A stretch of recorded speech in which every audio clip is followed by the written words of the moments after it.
Em nome do Senhor Jesus, nessa semana, nós vamos estudar a lição de número 16, que tem um título: Presença Constante do Espírito Santo na obra.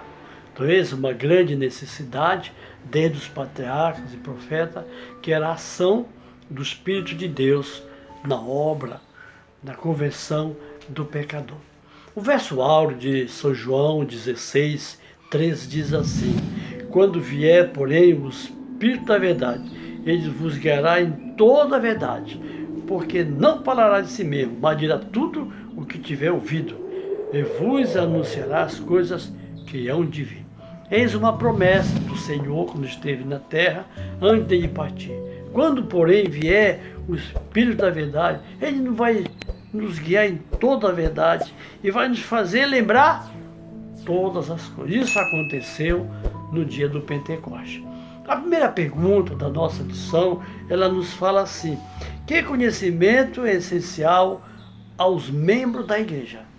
Então, o que é essencial para que possamos ter uma vivência com o nosso Pai Celestial? No Evangelho de São João, no capítulo 8, verso 32, nosso Senhor diz: e conhecereis a verdade, e a verdade vos libertará. Eis um fator a termos na nossa vida: a verdade para os últimos dias.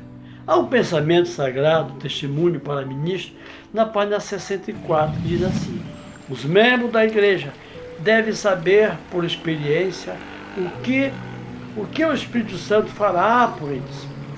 Abençoará o que recebe e o tornará uma bênção. É de lamentar que nem todos estejam orando pelo sopro vital do Espírito, porquanto estaremos prestes a perecer se não o sentimos. Então é um assunto de vida ou de morte. Precisamos do Espírito Santo, ela diz aqui. Precisamos da bênção do Espírito de Deus, para que nós possamos levar a bênção de Deus a outra pessoa. Então, é lamentável, infelizmente, que muitos não estão orando, suplicando pelo sopro do Espírito Santo na nossa vida. Então, que Deus nos ajude, que possamos sentir esta necessidade. A pergunta de número 2 diz assim: como tem sido tratado este assunto? Que assunto?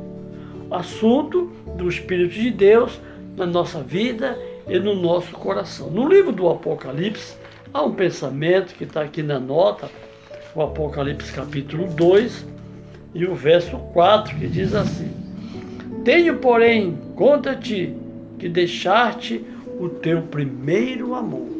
Então aqui existe uma denúncia da paz de Deus. Tenho, porém, contra ti que deixaste teu primeiro amor. No primeiro amor nós temos alegria, contentamento, temos prazer nas coisas de Deus. Esse prazer, esse contentamento é a influência do Espírito Santo no nosso coração. Há um pensamento sagrado na nota, testemunho para ministro, página 174, diz assim: justamente antes de deixar os discípulos e ir para as cortes celestiais, Jesus o animou com a promessa do Espírito Santo. Essa promessa tanto pertence a nós, como pertenceu a eles. No entanto, quão raramente é apresentada ao povo a pregação, é pregada a sua recepção na igreja. Em consequência desse silêncio sobre este tema de maior importância, sobre que promessa nós mesmos sabemos através do seu cumprimento prático do que essa rica promessa do dom do Espírito Santo, pelo qual deve ser concedida eficiência a todo o nosso trabalho celestial. A promessa do Espírito Santo é ocasionalmente apresentada em nossas palestras. Incidentemente, nela se toca, e isto é tudo. Temos demorado sobre as profecias, doutrinas, tem sido exposta. Mas o que é essencial à igreja, a fim de que possa crescer em força e eficiências espirituais, para que a pregação possa levar consigo convicção e almas serem convertidas a Deus. Tem sido grandemente deixado fora do esforço ministerial. Pensamento profundo com relação à nossa necessidade, com relação à obra do Espírito Santo. Jesus, ele muito falou dessa necessidade do Espírito Santo e deixou com eles que eles pudessem buscar esse sopro divino. E assim como a eles foi prometido, essa promessa não caiu por terra. Ela também é prometida a todos nós, todos aqueles que buscam a pessoa do Espírito Santo.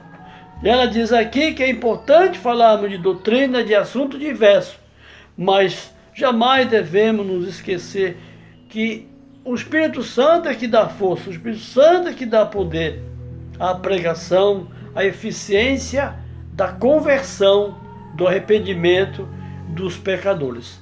A pergunta de número 3 diz assim, meus irmãos: por que não vivemos até agora esta experiência, a experiência apostólica, quando os apóstolos receberam o poder do Espírito Santo?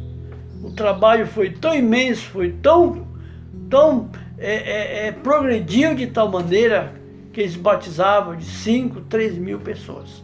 Há um pensamento na nota que diz assim, no Evangelho de São João, no capítulo 11, diz assim, o capítulo 11 de São João, verso 40, diz assim, 39, respondeu-lhe Jesus, não te disse que se creres verás a obra de Deus?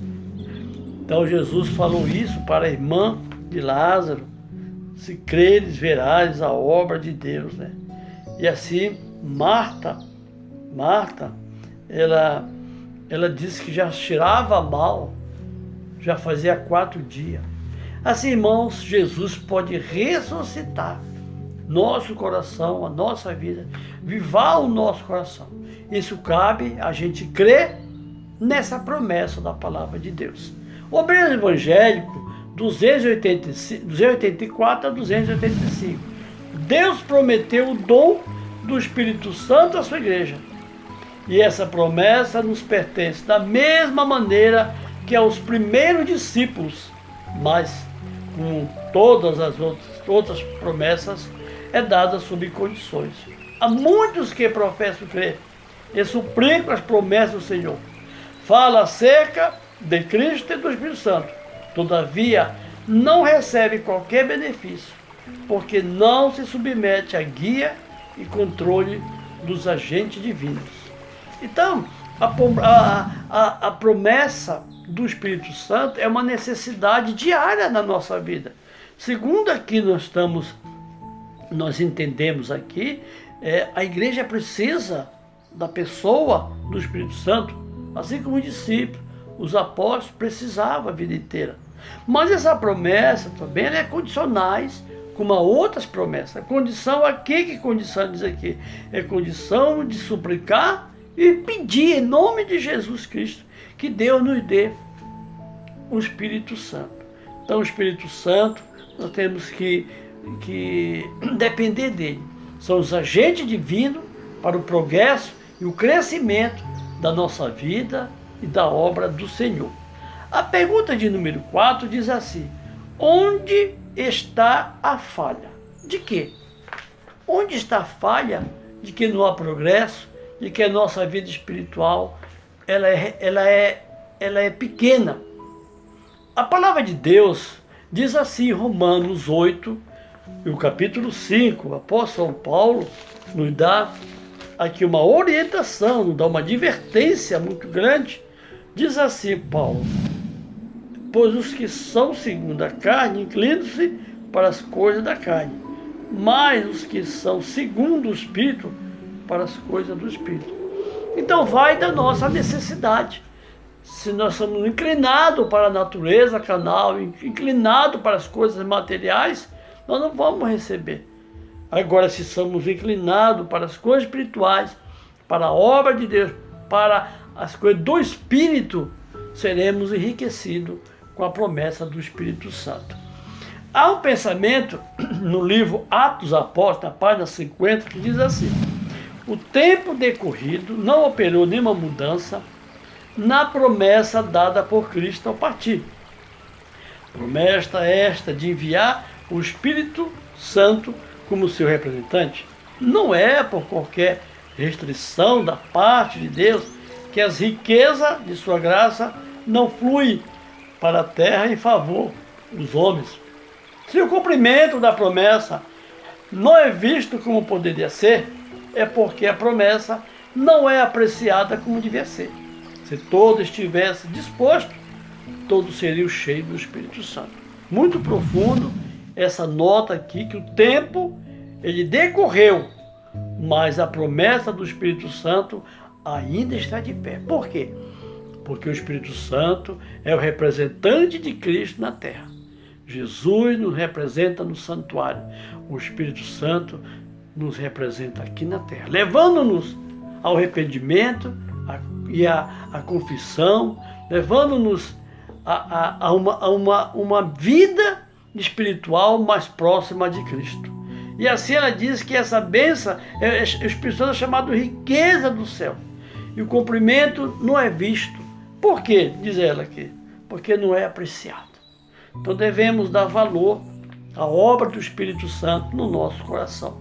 Testemunho para a menina, página 174, diz assim: este assunto tem sido posto de lado, como se algum tempo no futuro fosse dedicado à sua consideração.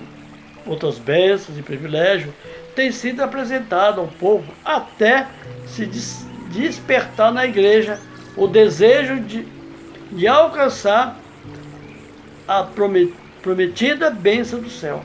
Mas a impressão quanto ao Espírito Santo tem sido a de que esse dom não é para a igreja agora, mas de que algum tempo no futuro será necessário a igreja recebê-lo. Como que não é necessário? Então muitos, infelizmente, pensam que esse privilégio, essa bênção, não é para o presente, não é para a igreja agora. Ao contrário, ela é sempre, e foi e será. Porque sem a orientação do Espírito Santo, como é que vamos crescer na graça? O Espírito Santo, no livro do Apocalipse, é chamado de colírio espiritual. Um colírio para iluminar a nossa mente das coisas espirituais. Agora a pergunta de número 5 diz assim, meus irmãos: tem algum tempo específico para o cumprimento dessa promessa? Será que Deus estabeleceu um tempo, passado, presente, futuro? Não.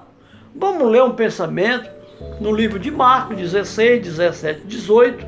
Há um pensamento que diz assim, no Evangelho de Marcos, capítulo 16, 17, 18.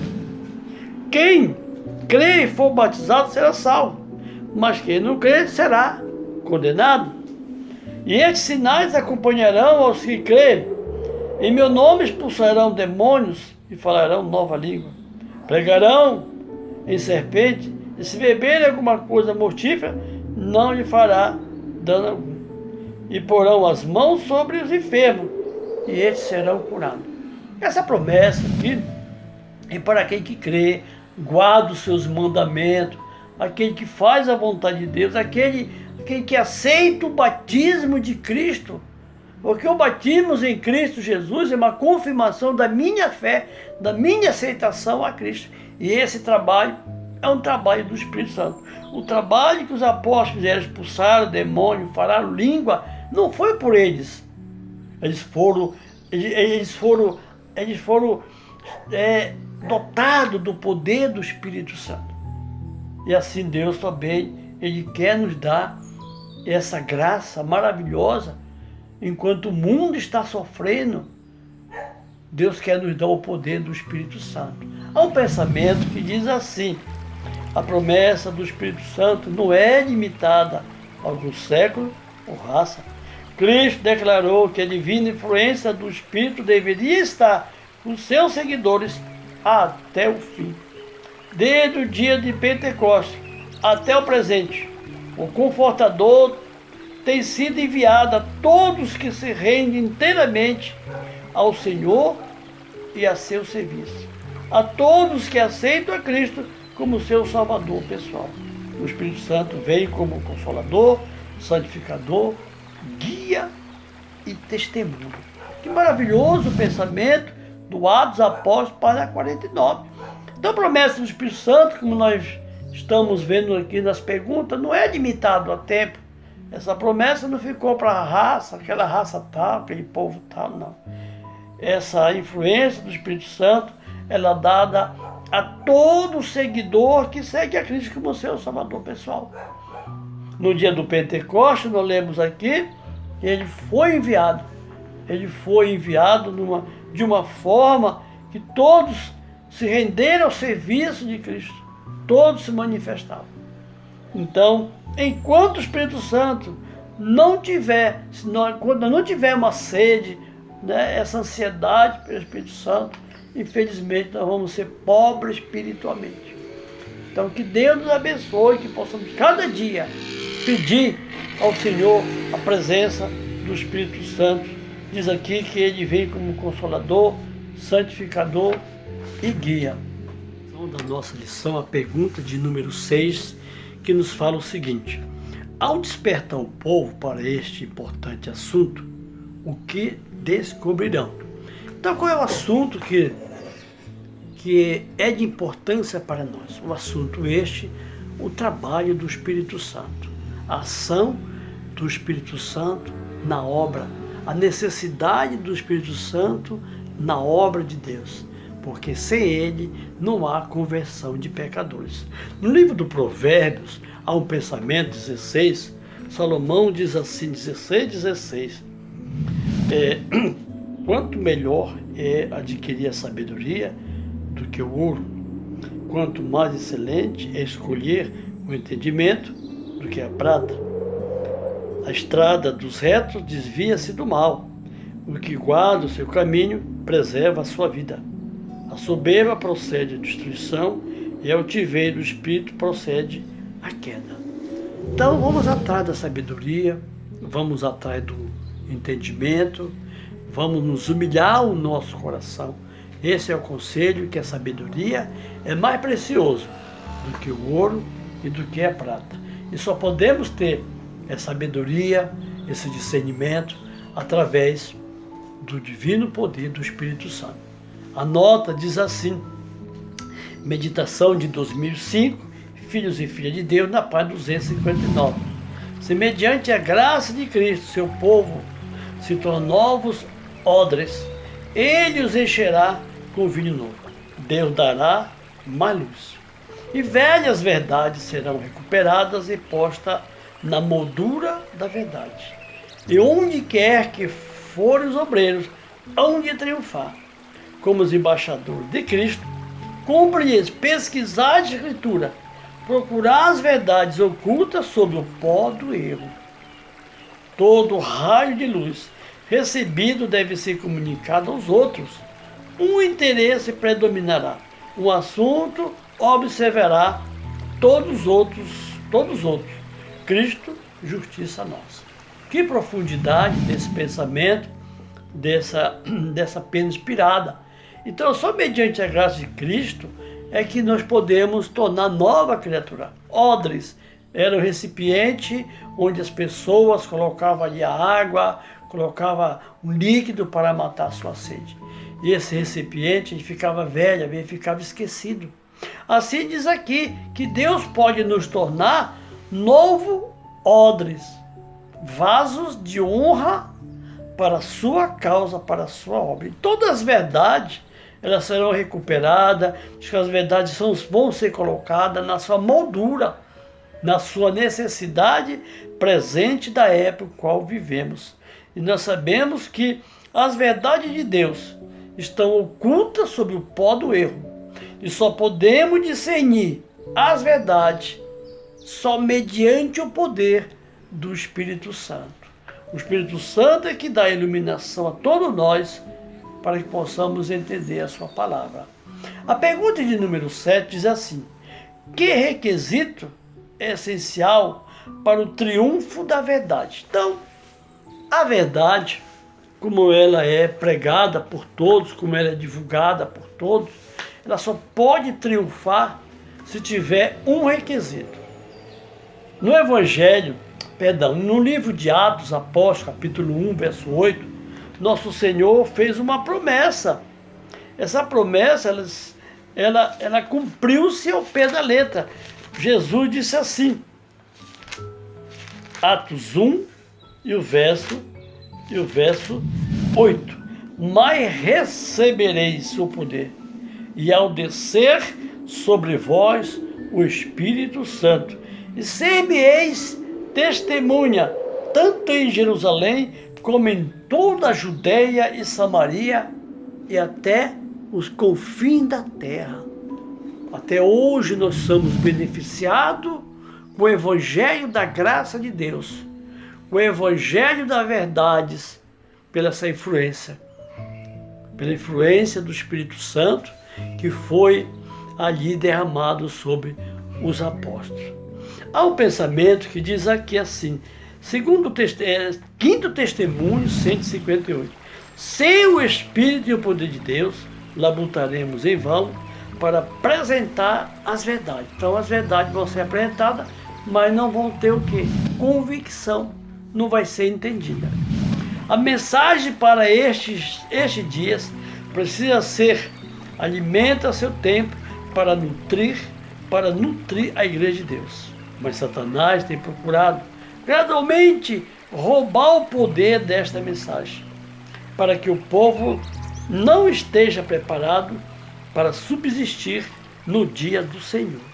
Todas as verdades, todas as mensagens para esse tempo, ela tem uma função: alimentar a igreja de Deus, alimentar o nosso coração, diz aqui, alimentar a nossa esperança. Mas o inimigo da verdade tem procurado roubar dos seus mensageiros essas verdades e tem pregado outras coisas que não preparam-nos para a dificuldade. A presença do Espírito com os obreiros de Deus conferirá à apresentação da verdade um poder que nem toda a honra ou glória do mundo poderiam dar. Quanto vale a verdade? Não tem preço. Uma verdade não tem preço. Honra nenhuma, riqueza nenhuma, glória nenhuma poderiam dar em comparação das verdades do Senhor. Aqui está em terceiro seleto, 213, terceiro seleto, 215.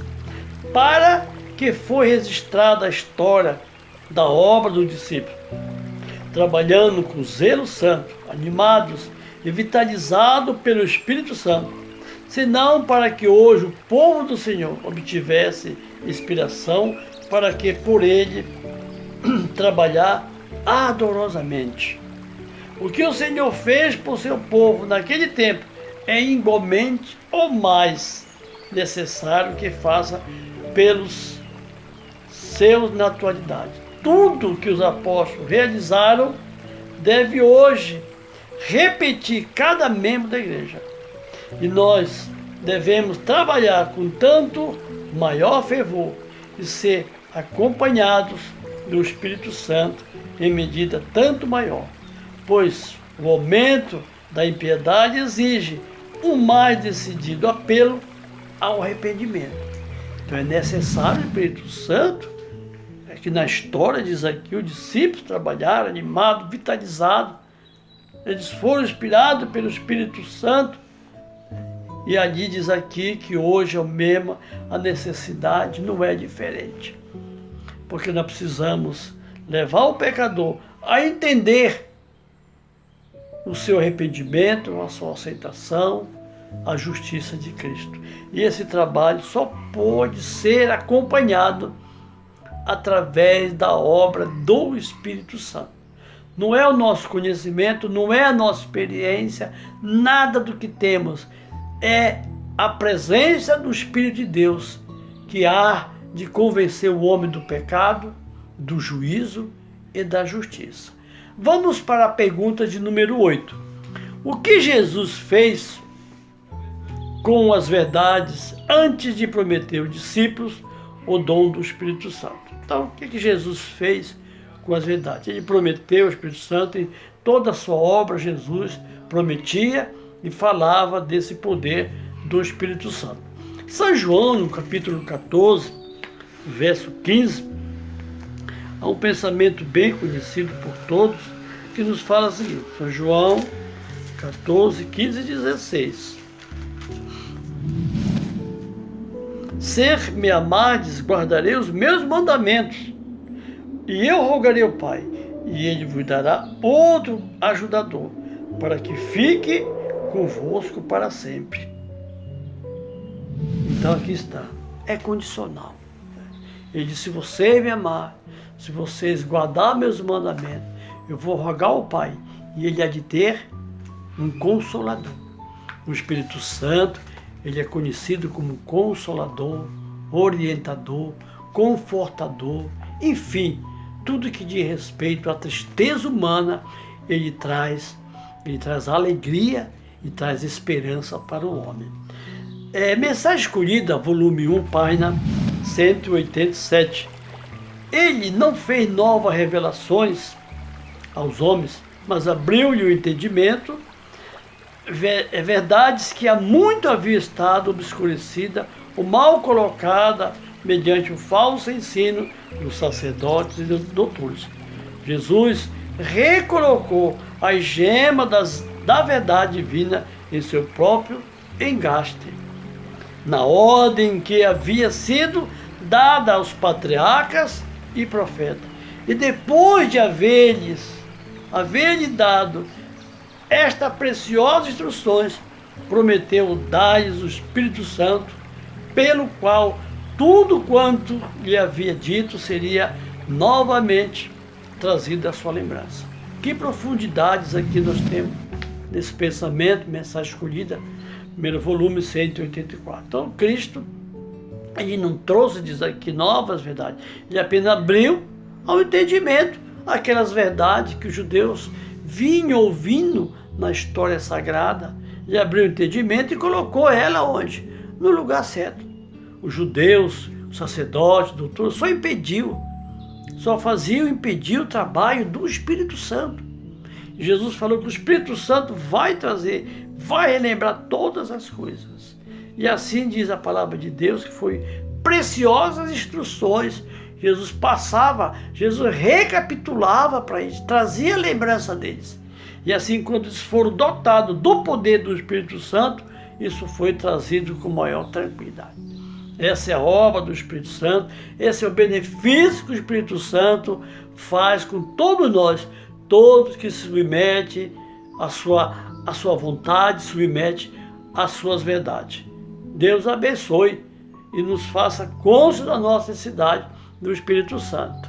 Vamos então na continuação à pergunta de número 9, que nos fala o seguinte: por que não puderam ser dotados deste poder, unidos com a Igreja Judaica? Então nós estamos estudando o trabalho do Espírito Santo de união com os apóstolos, os discípulos. E por que eles não puderam ser dotados deste poder, unindo-se à Igreja Judaica nos dias de Cristo?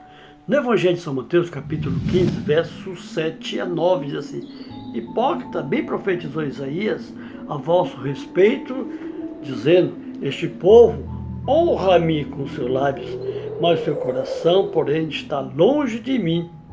Mas em vão me adoram, ensinando doutrinas que são preceitos de homens. Era impossível, porque a igreja judaica já estava numa condição espiritualmente deplorável, ensinando doutrina, preceitos que não tinha nada a ver com as verdades que Deus passara através dos seus profetas. Aqui no Mensagem Escolhida 386 é um pensamento que diz assim: Jesus veio para comunicar a alma, o Espírito Santo, pelo qual o amor de Deus é derramado no coração. Mas é impossível dotar do Espírito Santo os homens aferrados às suas ideias, cujas doutrinas são todas estereotipadas e imutáveis, que andam segundo as tradições e mandamentos humanos, como se Deus com os judeus nos dias de Cristo eram muito escrupulosos na observância das cerimônias da igreja, muito rigorosos em seguir suas formalidades, mas destituído de vitalidade e devoção religiosa. Foram por Cristo assemelhados aos odres secos, então usados como recipientes. O Evangelho de Cristo não podia ser introduzido em seu coração, pois não havia lugar para contê-los. Não podiam eles ser odres novos, mas nos quais ele pudesse despejar seu vinho novo. Cristo foi obrigado a buscar em outras partes que não entre os escribas e fariseus os odres para sua doutrina da verdade e vida. Tinha ele que achar homem disposto a ter coração regenerado. Veio para dar aos homens um coração novo, disse ele, e vos darei um coração novo. Mas os que se tinham por justo naquele tempo, em nossos dias, não sente a necessidade de ter um coração novo. Jesus passou de largo os escribas e fariseus, pois não sentiu a necessidade de Salvador. Então é muito importante que, como é aplicável aqui o dia de Cristo, como vemos aqui, ele veio comunicar a alma, o Espírito Santo, ele veio derramar o amor de Deus no coração do homem. Mas é impossível o coração da pessoa receber o Espírito Santo enquanto as pessoas têm uma ideia própria, têm uma opinião própria, doutrinas próprias, doutrinas humanas, segue tradições e não os mandamentos.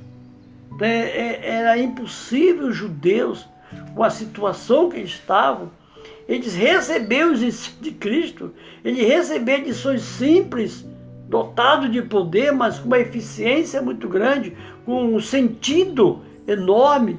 E eles não, porque já tinham formado, eles tinham uma opinião formada, tinham um conceito formado, errado a respeito da graça e do Cristo que via salvar eles. Assim ele diz, e hoje é a mesma coisa. Como é que Deus pode nos fazer ordem novo? Como é que Deus pode trabalhar com o homem se o homem não submete, não tem humildade para se submeter às verdades, por menor que seja a verdade? Assim o Espírito de Deus, ele pode trabalhar com qualquer pessoa, mas submetemos às suas verdades. Diz aqui que Cristo, esse problema do homem está no coração, na mente, onde ele não aceita. Diz que ele veio dar um novo coração para o homem aceitar as suas verdades. Se os judeus foram rejeitados, todos serão rejeitados, porque como Jesus passou de lado, os estudiosos da sua época, escribas, fariseus, homens dotados de poder, mas orgulhosos, né, de uma certa forma, que jamais aceitaram os ensinos e a humildade de Cristo. Assim Cristo fez o quê? Passou para outros, chamou os apóstolos, chamou os pescadores, homens do campo, e dotou do seu poder, Espírito Santo, foi que ele foi levado às verdades a todo mundo, Samaria, Judéia, com o fim do século, e hoje somos beneficiados com essa verdade devido àqueles homens serem humildes, mas submissos às palavras de Deus e à também influência do Espírito Santo. Vamos passar então a pergunta de número 10. Por que o Senhor nos chama hoje? Para que o Senhor nos chama hoje? Qual é a finalidade que Deus nos chama hoje? Qual é o objetivo que somos chamados hoje? Isaías, um pensamento bem conhecido, é o 60, de 1 a 3, que diz, 60, de 1 a 3, levanta-te e resplandece, porque chegada a tua luz, e é nascida sobre ti a glória do Senhor. Pois eis que as trevas cobrirão a terra, e a escuridão os povos, mas sobre ti o Senhor virá surgindo, e a sua glória virá sobre ti. E nações caminharão para a tua luz, e reis para o resplendor da tua aurora. Levanta-te, resplandece, porque é nascido sobre nós a glória. O que é a glória do Senhor? Glória de Deus é a justificação pela fé, são as verdades contidas presentes na palavra de Deus.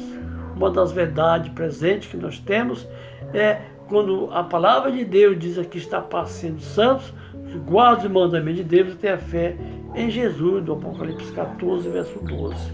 O Obreiro Evangélico 289 diz: estamos vivendo nos últimos dias, quando o erro de caráter mais enganador é aceito e crido, ao passo que a verdade é rejeitada. O Senhor reputará responsável tanto os pastores como o povo, pela luz pela luz que sobre eles brilha. Ele nos chama a trabalhar diligentemente em ajuntar as joias da verdade, colocando-a no escritinho do Evangelho. Em toda a sua divina luz, deve elas resplandecer nas trevas morais do mundo. Isto não pode ser realizado senão com o auxílio do Espírito Santo, mas com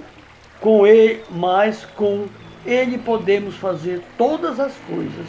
Quando somos dotados do Espírito Santo, apoderar-nos-emos pela fé do poder infinito. Nada se perde daquilo que vem de Deus. Muito importante, muito profundo esse pensamento que nós estamos vivendo nos últimos dias. O erro na realidade, ele é de caráter enganador, ele é aceito e é crido por muita gente. Ao passo, ele diz aqui que todas as verdades que são desvirtuadas, Deus responsabilizará os pastores. E os membros também serão responsáveis por não pesquisarem qual é as verdades que o Senhor nos deixou para os últimos dias. Mas só podemos entender as verdades, ela diz aqui, só podemos ser iluminados só mediante o poder do Espírito Santo. 301 diz ainda, é o Evangelho: ninguém disse que havemos de encontrar a perfeição nas informações de qualquer um. Isto, porém, eu sei, que nossas igrejas estão perecendo por falta de ensino sobre o assunto da justiça pela fé em Cristo e verdades semelhantes. Então, aquilo que eu falei. A fé em Jesus, a guarda dos mandamentos de Jesus e a aceitação da sua graça. Infelizmente, hoje, essas informações que os homens passam são erradas, não passam de maneira correta. Possamos apelar para o Espírito Santo, possamos humilhar o nosso coração, seremos beneficiados, recebemos auxílio para entender a verdade, por mínima que seja. A pergunta de número 11 diz assim, 11ª: quando o Espírito Santo atua entre o povo de Deus, como é sempre interpretado? Então, uma pergunta muito importante. Quando o Espírito Santo atua, nos dá uma verdade, uma luz, um entendimento, como somos interpretados? Somos interpretados de diversas formas, de diversas maneiras. Mas na palavra de Deus, nós vamos ser interpretados como foram os apóstolos. Atos dos Apóstolos, capítulo 2, e o verso 13 diz assim: e outros zombando, dizendo, estão cheios de mosto, estão embriagados, estão bêbados naquela hora. Outros não vão dizer que nós estamos bêbados, mas nós estamos equivocados, estamos enganados com as verdades. Operarão com o pai da mentira para desmerecer, para diminuir as verdades do Senhor. Mas o Senhor, ele exaltará a sua verdade na pessoa daqueles que são fiéis. Há um pensamento, mensagem escolhida, o volume 2, na página 57, diz assim: O batismo do Espírito Santo, como no dia de Pentecostes, levará um revivamento da verdadeira religião e a operação de muitas obras maravilhosas. Seres celestes entrarão em nosso meio e homens falarão segundo forem movidos a fazê-lo pelo Espírito de Deus. Operar-se-ão, porém, o Senhor sobre homens, como fez no dia de Pentecoste e posteriormente. Muitos que hoje professam crer na verdade, conhecem tão pouco da operação do Espírito Santo, que haviam de clamar: cautelai-vos do fanatismo. Diriam dos que estivessem cheios do Espírito, estão cheios de monstros. Primeira parte aqui é bem explicado que o batismo do Espírito Santo, no dia do Pentecoste, levou um revivamento, uma conversão, uma mudança de vida e de propósito e rumos. Assim, infelizmente, os seres celestiais, ele procura homens, que querem ser movidos, que permitem que o Espírito Santo trabalhe. Desses homens que submetem à vontade de Deus, infelizmente, nós vamos ouvir as mesmas palavras. Cautelai-vos, são fanáticos, não têm conhecimentos, estão cheios, diriam que estão cheios de monstro, como disseram os apóstolos. Na continuação, diz assim: não está longe o tempo em que os homens queiram muito mais estreitar a relação com Cristo, mas a chegada à união com o seu Santo Espírito, do que jamais tiveram ou terão, a não ser que abandone sua própria vontade e seu caminho, e submetam à vontade e ao caminho de Deus. O grande pecado dos que professam ser cristãos é não abrir o coração para receber o Espírito Santo. Quando almas anseiam por Cristo e buscam tornar-se um com Ele, então os que estão satisfeitos com a forma de piedade exclamam: tome cuidado, não vá ao extremo. Quando os anjos do céu vierem ao nosso meio e operarem mediante instrumentos humanos, haverá conversões sólidas, substâncias segundo a ordem das conversões depois do dia do Pentecostes. Foi maravilhoso o trabalho. Então diz que não está muito longe o tempo em que os homens vão estreitar, vão dificultar essa união da obra do Espírito Santo. O Espírito Santo será mal interpretado, ele será rejeitado pelos homens. E assim diz a palavra de Deus, que aqueles que professam as verdades, não abrem o coração, não submetem o coração, não anseiam por Cristo. Então somente esse poder é que pode auxiliar-nos e auxiliar aquele que não conhece as verdades para esses últimos dias. E assim, como no dia do Pentecostes, assim Deus, ele há de usar os instrumentos humanos, seres humanos serão dotados pelo seu poder e pela sua graça. Deus nos prepare para esse acontecimento e cada dia possamos sentir a nossa necessidade da influência da pessoa do Espírito Santo na obra de Deus e na nossa vida particular. É meu desejo e oração a todos nós. Amém. Em nosso site vocês encontrarão estudos, notícias, dicas de saúde, além de todas as nossas lições. Participem conosco através da nossa página no Facebook e assistam todas as nossas lições através do YouTube.